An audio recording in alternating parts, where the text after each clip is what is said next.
The poem of the man God, the second year of the public life.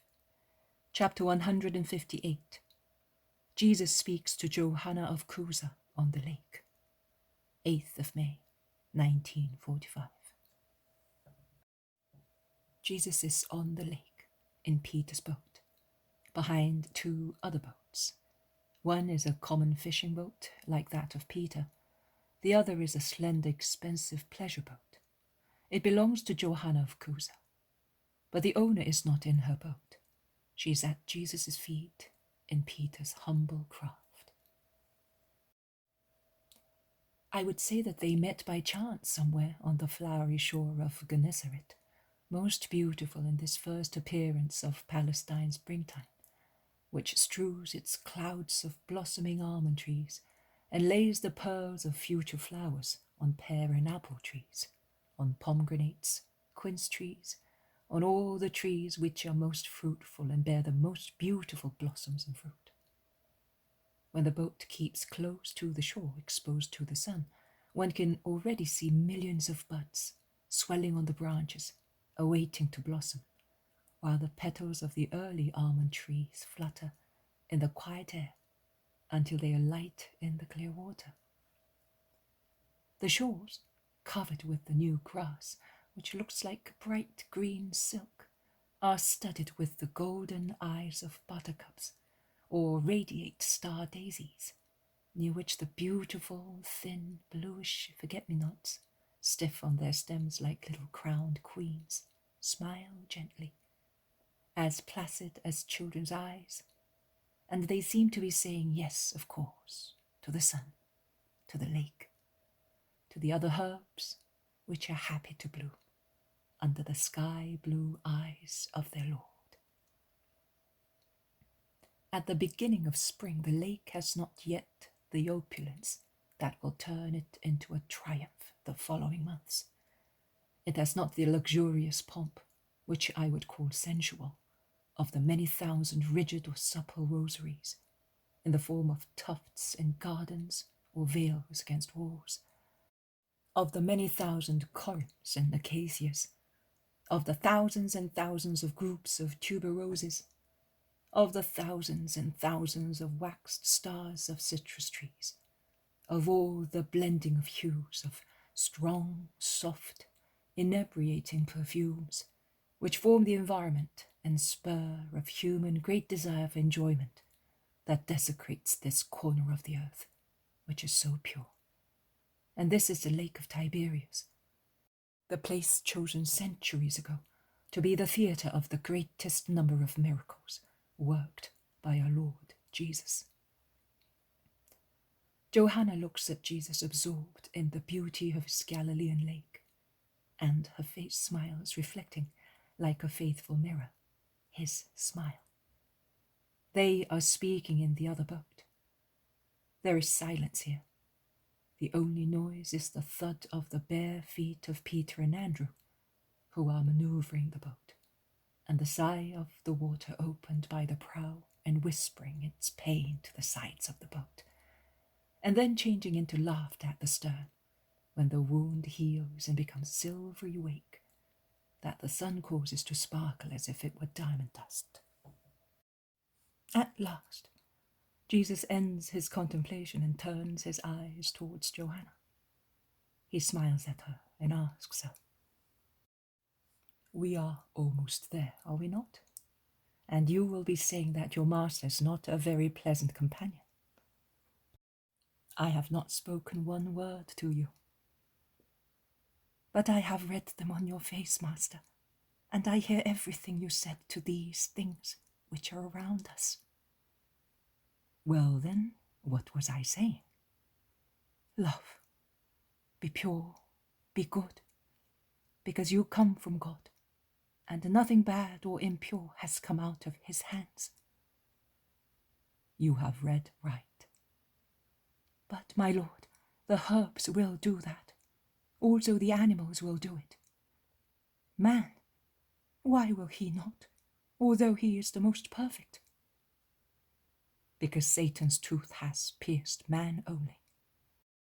He pretended to demolish the Creator through his greatest prodigy, most like him. Johanna lowers her head in thought. She seems to be hesitating and weighing two opposite desires. Jesus is watching her.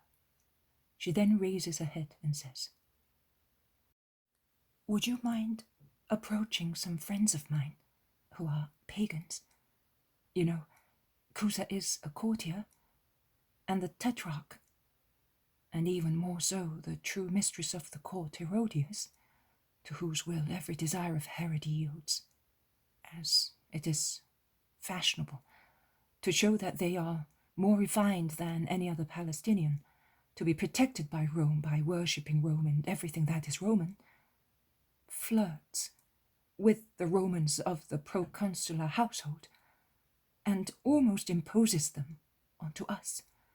Really, I must say that the women are not worse than we are. Also amongst us, on these very shores, there are some women who have fallen very low. And what can we speak of unless we speak of Herodias? When I lost my child and I was ill, they were very good to me, although I did not seek them. And after, we have remained friends. But if you tell me that it is wrong, I will put an end to it." "No? Thank you, my lord. The day before yesterday I was with one of these friends. It was a friendly visit, as far as I was concerned, a duty call with regard to Chuza.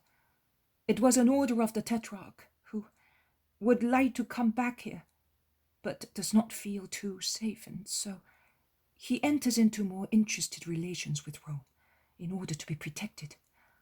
Nay, please, you are a relative of the Baptist, are you not?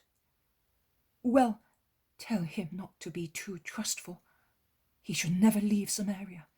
On the contrary, if he does not mind, he should hide there for some time. The snake is going near the lamb, and the lamb has a lot to be afraid of everything. Let him be watchful, master. But it must not be known that I said it. It would be the end of Chuza." "Don't worry, Johanna. I will inform the Baptist in such a way that no harm will be done." "Thank you, my lord. I want to serve you, but by doing so I would not like to harm my husband.